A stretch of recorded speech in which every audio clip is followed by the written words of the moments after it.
Hello everyone, my name is Alex Elliott. I'm a full-time music producer, engineer, vocal producer, mix engineer, mastering engineer, all of the above. And I wanted to make this video today just to give advice to anyone who's hoping to make money from being in music or working from the position of a music producer.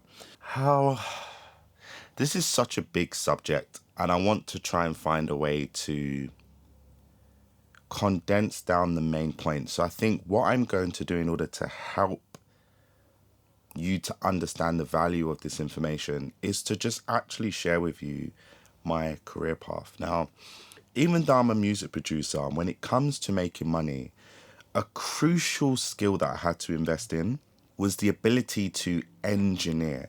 Now, I know, please don't panic if you've clicked on this video thinking, I want advice on music producer, why is he talking about engineering? But what we have to understand is, historically, music producers did have quite an in-depth understanding of engineering and how things worked, because traditionally when you think about music that's being recorded, the music producer wasn't necessarily playing any of those instruments, but they were directing or orchestrating or sometimes playing as well. But overall, they were helping to shape and paint the sonic soundscape. And one thing I've realized in the newer generations of music producers is engineering can sometimes be an afterthought, but I really want to help you to focus on that skill today. Now, the reason being is engineering, it's way easier to make money from engineering than it actually is from producing. Now, you can make way more money. The upscale from producing is obviously much higher if you get big records, syncs, and all of these kind of things. But the reason why engineering is so powerful is because, take me for example, before I was charging for my beats, I was able to charge people to record per hour. And the reason this became amazing is because when I would work with artists and I would produce songs for them, I also understood how to record their vocals and how to track their vocals well. And what would often happen is people would hear their music and they would go, this is amazing. Who recorded your vocals? And I would get a ton of referrals of these people who didn't want to come to me to produce for their music, but they came to me to be able to record their vocals. And through like my late teens, early 20s, that was a massive staple in terms of my financial income. And not only that, but a lot of those clients then found out that I produced, and then they would be like, oh, you make beats? Oh, amazing. I'd love to work on your beats. And then it ended up being this thing that through engineering, I was able to meet a lot of talent and work with a lot of talent. But as I then became more of a professional, I got more into just doing the songwriting sessions, doing the publishing, and I did that for years and years. And what I found is, if I make a song today,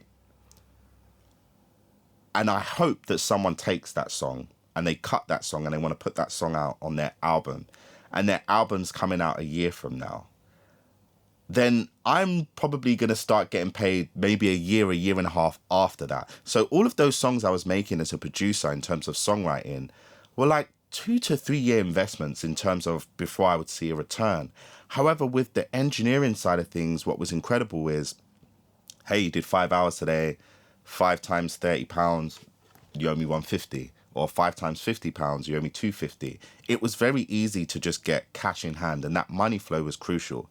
But that then progressed into this unexpected territory of, not only did other artists start to want to connect with me to work on stuff, but actually other producers then started to hear my stuff. And they were like, how are you getting your drums to sound like that? How are you getting your music to sound like that? And I found myself in a lot of situations and in a lot of rooms where I was there to aid that producer or work with that producer. And that's when I come across this term finisher.